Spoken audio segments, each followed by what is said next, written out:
நம சிவாய வாழ்க. നാഥൻ്റെ പാദം വാഴ്ക വാഴ്ക.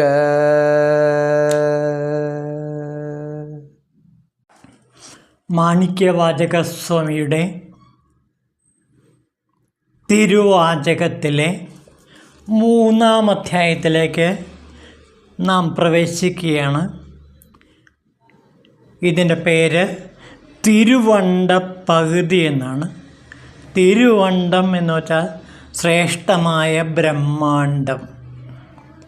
പകുതി എന്നുള്ളതിന് പ്രകൃതി എന്നാണ് അർത്ഥം, സ്വഭാവം. ആ സ്വഭാവത്തെ, ബ്രഹ്മാണ്ടത്തിൻ്റെ സ്വഭാവത്തെ വിവരിക്കുന്നതാണ് ഈ 3-ാം അധ്യായം. ശിവൻ്റെ സ്ഥൂല സൂക്ഷ്മങ്ങളെ നാം ഇവിടെ മനസ്സിലാക്കുന്നു. അപ്പോൾ ബ്രഹ്മാണ്ടം എന്ന് പറയുന്നത് സത്യത്തിൽ ശിവൻ്റെ തന്നെ സ്ഥൂലവും സൂക്ഷ്മവുമായ അംശങ്ങളാണ്. പരമേശ്വരൻ്റെ സ്ഥൂലവും സൂക്ഷ്മവുമായ പ്രകൃതിയെക്കുറിച്ചിട്ടാണ് ഇവിടെ മാണിക്യവാചകർ നമുക്ക് ചില വിവരങ്ങൾ തരുന്നത്. അപ്പോൾ പരമേശ്വരൻ്റെ സ്ഥൂല സൂക്ഷ്മ ഭാവങ്ങളെ ആവിഷ്കരിക്കുന്ന ഈ 3-ാം അധ്യായത്തിൽ ബ്രഹ്മാണ്ടത്തെക്കുറിച്ചിട്ടാണ്, ബ്രഹ്മാണ്ടത്തിൻ്റെ പ്രകൃതിയെക്കുറിച്ചിട്ടാണ് ഇവിടെ പറയുന്നത്. ബ്രഹ്മാണ്ടത്തിൻ്റെ സ്വഭാവം, ആ സ്വഭാവത്തിൻ്റെ പ്രത്യേകത നമുക്ക് നോക്കാം.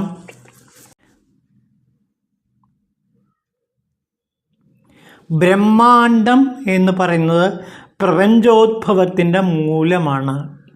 ബൃഹത്തായ അണ്ഡമാണ് ബ്രഹ്മാണ്ടം. ആദിയിൽ ബ്രഹ്മാണ്ടം മാത്രമാണ് ഉണ്ടായിരുന്നതെന്ന് പുരാണങ്ങൾ പറയുന്നു.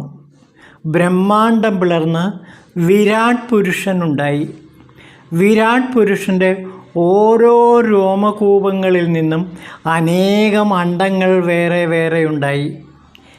അവയ്ക്ക് ഓരോന്നിനെയും പ്രത്യേകം പ്രത്യേകം ത്രിമൂർത്തികളും ദേവന്മാരും ദിക്പാലന്മാരും ഉണ്ടായി. പാതാളം മുതൽ ബ്രഹ്മലോകം വരെയുള്ള 14 ലോകങ്ങൾ അവയിൽ ഓരോന്നിലുമുണ്ട്. വിഷ്ണു പുരാണത്തിൽ ബ്രഹ്മാണ്ടത്തിൻ്റെ ഘടനയെക്കുറിച്ചുള്ള വിവരണങ്ങൾ നമുക്ക് നോക്കാം. അണ്ഡകടാഹം 10 ഇരട്ടിയുള്ള ജലത്താൽ ചുറ്റപ്പെട്ടിരിക്കുന്നു. ജലത്തെ ആവരണം ചെയ്തുകൊണ്ട് അഗ്നി നിലകൊള്ളുന്നു. അഗ്നിയെ ആവരണം ചെയ്തുകൊണ്ട് വായുവും, അതിനെ ആവരണം ചെയ്തുകൊണ്ട് താമസാഹങ്കാരവും, താമസാഹങ്കാരത്തെ ആവരണം ചെയ്തുകൊണ്ട് മഹത്തത്വവും, അതിനെ ആവരണം ചെയ്തുകൊണ്ട് താമസാഹങ്കാരവും, താമസാഹങ്കാരത്തെ ആവരണം ചെയ്തുകൊണ്ട് മഹത്വവും, അതിനെ ആവരണം ചെയ്തുകൊണ്ട് പ്രകൃതിയും സ്ഥിതി ചെയ്യുന്നു. ഇത്തരത്തിലുള്ള കോടിക്കണക്കിന് അണ്ഡങ്ങൾ ചേർന്നതാണ് ബ്രഹ്മാണ്ടം. നമുക്ക് ശിവൻ്റെ സ്ഥൂല സൂക്ഷ്മ തത്വങ്ങളാകുന്ന 3-ാം അധ്യായത്തെ നോക്കിക്കാണാം. അഖണ്ഡമാം അരൂപത്തിൽ പിണ്ടരൂപങ്ങളുണ്ടാം, എണ്ണാൻ അനന്തസർവം പ്രത്യക്ഷമായി നിൽക്കുക. വീട്ടിനകത്ത് വീഴും അർക്കൻ്റെ രശ്മി തന്നിൽ വെട്ടിത്തിളങ്ങും രേണുപോലണുപ്രിയം പൂണ്ടും ഒന്നിനൊന്ന് പരിവ്യാപിച്ച് അത്യന്തം ബൃഹത്തായും എങ്ങുമെങ്ങും വിളങ്ങിയിടും ഈശ്വരൻ സദാകാലം. സദാകാലത്തിലും ഈശൻ ശിവൻ വിളങ്ങി നിൽക്കുന്നു. എങ്ങുമെങ്ങും പ്രപഞ്ചങ്ങളിലും, പ്രപഞ്ചങ്ങളായ പ്രപഞ്ചങ്ങളിലെല്ലാം സ്ഥൂല സൂക്ഷ്മ തത്വങ്ങളായി വിളങ്ങി നിൽക്കുന്നത് ഭഗവാനാണ്. നോക്കൂ, അണ്ഡമാം രൂപത്തിൽ, അണ്ഡം ആകാശം, ആകാശമാകുന്ന സൂക്ഷ്മതത്വരൂപത്തിലാണ് ശിവൻ കുടികൊള്ളുന്നത്. ആകാശമാകുന്ന സൂക്ഷ്മതത്വം, അത് അരൂപമാണ്. ആ അരൂപത്തിലാണ് ശിവൻ കുടികൊള്ളുന്നത്. പിന്നെ അണ്ഡം അരൂപമാണ്. പിന്നെ പിണ്ഡങ്ങൾ ഉണ്ടാകുന്നു, സ്ഥൂല വസ്തുക്കൾ രൂപം കൊള്ളുന്നു. രൂപമില്ലാത്ത ആകാശമില്ലെങ്കിൽ സ്ഥൂല വസ്തുക്കൾക്ക് രൂപവും ഉണ്ടാകുകയില്ല. ഈശ്വരൻ അത്യന്തം മഹത്തായ അരൂപ സൂക്ഷ്മ രൂപത്തിലും ഏറ്റവും ചെറുതായ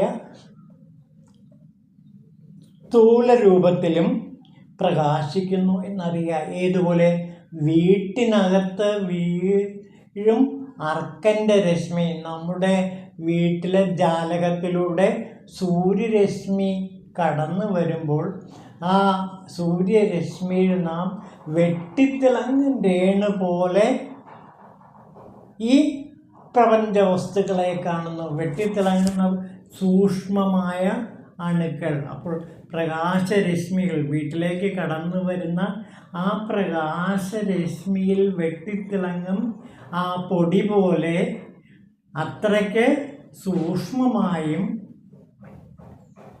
ഭഗവാൻ കുടികൊള്ളുന്നു.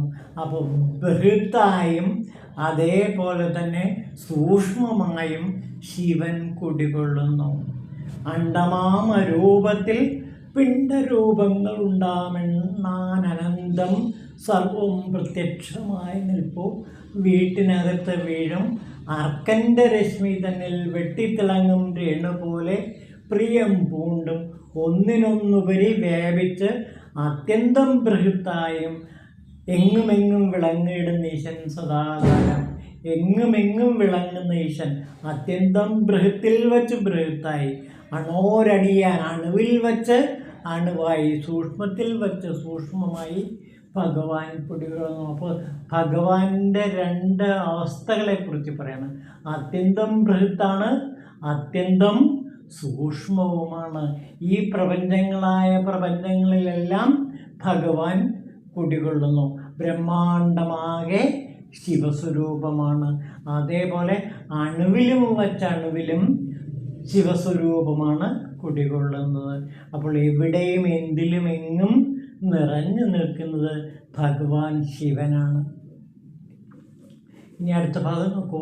സൃഷ്ടികർത്താക്കളെയും പാലകന്മാരെ എല്ലാം സൃഷ്ടിയുമില്ലാതാക്കും സംഹാരരുദ്രനായും സൃഷ്ടിസ്ഥിതി ലയങ്ങൾ പിന്നെയും ആവർത്തിച്ച് സംഭവിച്ചിടാൻ പാത്രമായ കാലങ്ങളായും സൂക്ഷ്മമാം ചുഴൽക്കാറ്റും സ്ഥൂലമായി വ്യാപിക്കുന്ന ചണ്ടാനിൽ നിന്നെയും നിന്നുള്ളിൽ നീ സൃഷ്ടിക്കുന്നു. നിന്നിൽ നിന്നാണ് സകലവും സൃഷ്ടിക്കപ്പെട്ടിരുന്നത്. സൃഷ്ടികർത്താക്കളായ പാലകന്മാരെയെല്ലാം നീയാണ് സൃഷ്ടിക്കുന്നത്. അപ്പോൾ ഓരോ പ്രളയകാലത്തും അനേകം ജീവരാശികളുടെ ലോകജീവിതത്തെ ഉദകത്തക്കണം ആർക്കും ഇടം കൊടുക്കുന്ന ആകാശം, പ്രകാശം, ശീതോഷ്ണങ്ങൾ, ചലനങ്ങൾ, രുചി, കടുപ്പമുള്ള ഭൂമി, മറ്റു പല ഭോഗവസ്തുക്കളും നീ പ്രകൃതി വസ്തുക്കളിൽ കൂടി സംഭാവന ചെയ്തിരിക്കുന്നു എന്നാണ് പറയുന്നത്. അപ്പോൾ ജീവരാശികളുടെ ലോകജീവിതത്തെ അനുഭവിക്കാൻ വേണ്ടി ആകാശം, പ്രകാശം, ശീതോഷ്ണങ്ങൾ, ചലനം, രുചി, കടുപ്പമുള്ള ഭൂമി, മറ്റു പല ഉപഭോഗ വസ്തുക്കളും നീ പ്രകൃതി വസ്തുക്കളിൽ കൂടി സംഭാവന ചെയ്തിരിക്കുന്നു. അതേപോലെ തന്നെ പ്രളയകാലത്തിൽ നീ എല്ലാം നശിപ്പിക്കുന്നു. അപ്പോൾ സൃഷ്ടിസ്ഥിതി സംഹാരങ്ങളെല്ലാം അല്ലയോ ഭഗവാൻ നീയാണ് നടത്തുന്നത്. ബ്രഹ്മ വിഷ്ണു മഹേശ്വരന്മാരെയെല്ലാം സൃഷ്ടിക്കുന്നത് അല്ലയോ ഭഗവാൻ നീയാണ്. അതായത് ഈ പ്രളയകാലത്ത് എല്ലാം നശിക്കുന്നു. അത് കഴിഞ്ഞിട്ട് വീണ്ടും ബ്രഹ്മാവ്, അതായത് ഓരോ കൽപ്പാന്തത്തിലും ഓരോ ബ്രഹ്മാവും അതേപോലെ വിഷ്ണുവും വീണ്ടും ഭഗവാൻ ജനിപ്പിക്കുന്നു. അങ്ങനെ ബ്രഹ്മാക്കളെയും വിഷ്ണുമാരെയും ജനിപ്പിക്കുന്നു. ഓരോരോ കൽപ്പാന്തത്തിൽ സൃഷ്ടിക്കുന്നത് ഭഗവാൻ ശിവനാണ്. സൃഷ്ടിസ്ഥിതി ലയങ്ങൾ പിന്നെയും ആവർത്തിച്ച് നീ ഈ പ്രപഞ്ചത്തെ വീണ്ടും ഭരിച്ചുകൊണ്ടിരിക്കുന്നു. അപ്പോൾ ശിവൻ്റെ സ്ഥൂലവും സൂക്ഷ്മവുമായ തത്വങ്ങളിലാണ് ഇവിടെ വർണ്ണിക്കുന്നത്. സൃഷ്ടികർത്താക്കളെയും പാലകന്മാരെയെല്ലാം സൃഷ്ടിയുമില്ലാതാക്കും സംഹാരരുദ്രരെയും സൃഷ്ടിസ്ഥിതി ലയങ്ങൾ പിന്നെയും ആവർത്തിച്ച് സംഭവിച്ചിടാൻ പാത്രമായ കാലങ്ങളെയും സൂക്ഷ്മമാം ചുഴൽക്കാറ്റും സ്ഥൂലമായി വ്യാപിക്കുന്ന അനിലനെയും നിന്നുള്ളിൽ നീ സൃഷ്ടിക്കുന്നു. സൂര്യനിൽ കൂടി നീ വെട്ടം ജഗത്തിനേകുന്നു. ചന്ദ്രനിൽ തണുപ്പും സംസ്ഥാപിച്ച് ശാന്തിക്കായി അഗ്നിക്ക് ചൂട് നൽകി വാനിൽ കലർത്തി വച്ച് കാറ്റിനെ ചലിപ്പിച്ചിട്ട് എല്ലാത്തിനും രസം നൽകി പാരിന് കാഠിന്യത്തെ മാത്രമോ മറ്റനേകത്തിനും നീ അതാതിൻ്റെ വൈഭവം കൊടുത്തുവല്ലോ. അതാത് വസ്തുക്കളുടെ അതാത് സ്വഭാവങ്ങൾക്ക് രൂപം കൊടുക്കുന്നത് അല്ലയോ ഭഗവാനാണ്, നീയാണ്. സൂര്യനിൽ നീ വെട്ടം കൊടുക്കുന്നു, സൂര്യന് പ്രകാശം നൽകുന്നത് അല്ലയോ ഭഗവാൻ നീയാണ്. ജഗത്തിന് ശക്തി നൽകുന്നത് നീയാണ്. പിന്നെ ചന്ദ്രനിൽ തണുപ്പ് നൽകുന്നത് നീയാണ്. ശാന്തിക്കായി അഗ്നിക്ക് ചൂട് നൽകുന്നത് നീയാണ്.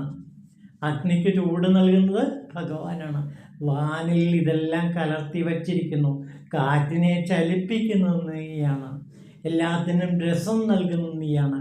പാരിന് ഭൂമിക്ക് കാഠിന്യത്തെയും മറ്റനേകം ഗുണങ്ങളെയും നൽകുന്നത് അല്ലയോ നീയാണ്. നിന്റെ ശക്തി വൈഭവങ്ങൾ കൊണ്ടാണ് ഈ വസ്തുക്കൾക്കെല്ലാം അതതിൻ്റെ സ്വഭാവമുണ്ടായത് എന്നാണ് മാണിക്യവാചകസ്വാമി പറയുന്നത്. അത് പ്രപഞ്ച രഹസ്യം, ശിവരഹസ്യമാണ് ഇവിടെ ഓതുന്നത്. അതായത് ശിവൻ്റെ ശക്തിവിശേഷങ്ങളാണ് ഈ പ്രപഞ്ചങ്ങളിലെല്ലാം നിറഞ്ഞു നിൽക്കുന്നത്. സൂര്യന് ചൂട് കൊടുക്കുന്നത് അല്ലയോ വെളിച്ചം കൊടുക്കുന്നതും ഭഗവാൻ, ചൂട് നൽകുന്നതും ഭഗവാൻ. അതേപോലെ ചന്ദ്രന് തണുപ്പ് നൽകുന്നതും ഭഗവാൻ. അപ്പോൾ എല്ലാത്തിൻ്റെയും കാര്യകാരണങ്ങളായി നിലകൊള്ളുന്നത് അല്ലയോ ഭഗവാൻ അവിടെ നിന്ന് മാത്രമാണ്. ആ പുരുഷ ബ്രഹ്മത്തെ നമുക്ക് ശിവം എന്ന് വിളിക്കാം. ഇതാണ് ശിവൻ്റെ സ്ഥൂലവും സൂക്ഷ്മവുമായ തത്വത്തെക്കുറിച്ചിട്ട് മാണിക്യവാചകർ നമ്മളോട് പറയുന്നത്. ഓം ശിവായ നമഃ.